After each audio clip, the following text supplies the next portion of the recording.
Hey guys, welcome to the Book and Movie channel. Welcome back if you subscribe. If you don't subscribe yet, I compare and contrast the book to the movie or video game and vice versa. If that's your kind of content, I upload once a week. So please consider subscribing and ringing the notification bell. I also take requests, as I'm continuing to do this week for the Haiku King with the third season of The Expanse, which is sourced from the second and third books in the series, Caliban's War, and I'm probably going to butcher it, Abaddon's Gate. The first half of this season picks up with the remaining political maneuvers in Caliban's War, and the second half is Abaddon's Gate squeezed into the remaining 7 episodes. And like I said in the last 2 Expanse videos, it's very difficult to butcher sci-fi. And for the most part, they don't in this third season.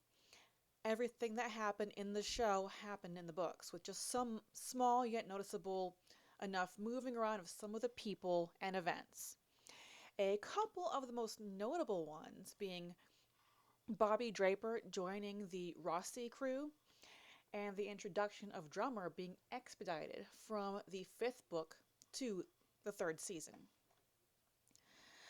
What wasn't in Caliban's War but in the show was the nuke fight between Earth and Mars, started at the suggestion of Ehrenreich, and there's a few shifts in the who did what and who went there.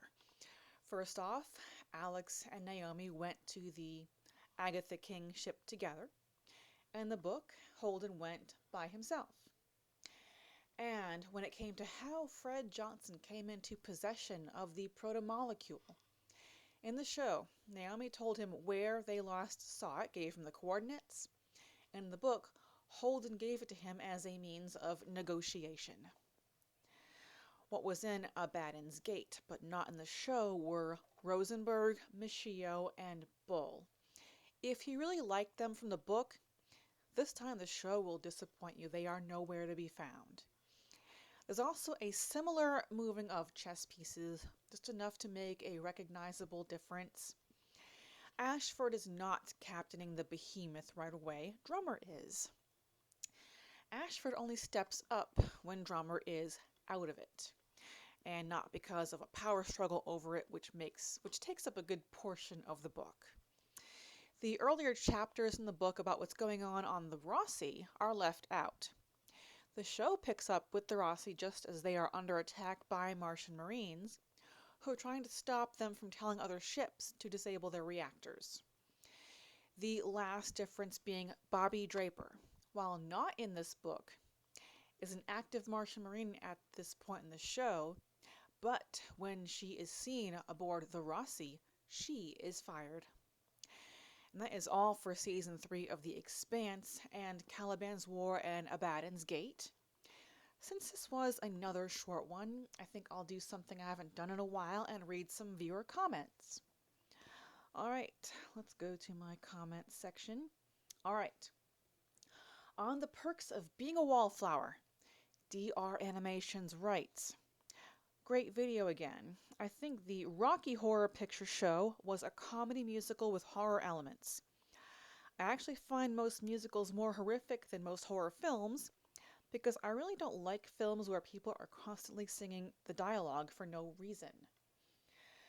Alright, update. I know I admitted in this video that the Rocky Horror Picture Show kind of sailed over my head. And if anyone understands it, please educate the savage. Well, as of this past Halloween, this savage got educated. The local theater company in the town I live in hosted a Rocky Horror murder mystery dinner that I attended with my husband and my mom, who are huge Rocky Horror enthusiasts and students of music. And what they told me is, there's nothing to understand. It's a break from having to be professional, mature, polite, and just let your hair down and get ludicrous. Done and done. Alright, next, let's see, back to my comments section. Alright.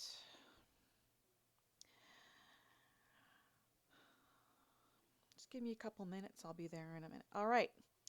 On my Would You Rather results video, Gigi Nambe says, really enjoyable video. Was interesting to see all the choices people made. I have to say, you must be one tough woman to endure the hand degloving. Tougher than me, anyway. I never actually endured hand degloving. I said I would in theory, if I had to choose between that and possibly having my brain turn to mush by something experimental. I'll tell you what I have endured that could be considered just as jarring, if not worse. 4 heart surgeries, total. 1 emergency. 1 attempted but backed out halfway. The scar runs right here. 1 botched, and 1 corrective. I've also had my belly cut open twice. You can kind of see the scar running down the middle here. Once that's the one to remove a 4-pound tumor, and the second one to deliver my son. So I am quite the scar collector.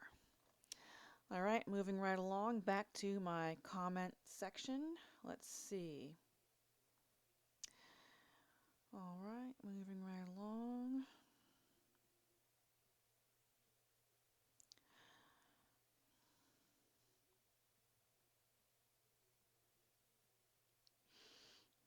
Almost there.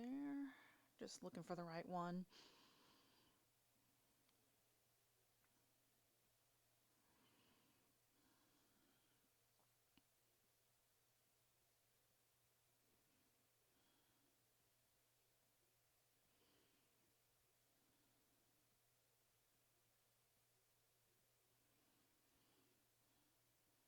All right. On Mary Shelley's Frankenstein, Haiti Tabellin says, adaptations are almost terrible. They completely distort the essence of the book. More often than not, they most certainly are. And that's what compelled me to start this channel, in addition to inspiration drawn from other YouTubers. I don't know why filmmakers cut the corners that they do. It seems to me like so much discarded potential. And here I am fishing it out of the trash to clean it up and present it to you. That's all for today. Thank you so much for watching. Please leave a comment and tag the like button, and I'll see you back next week for the dark half.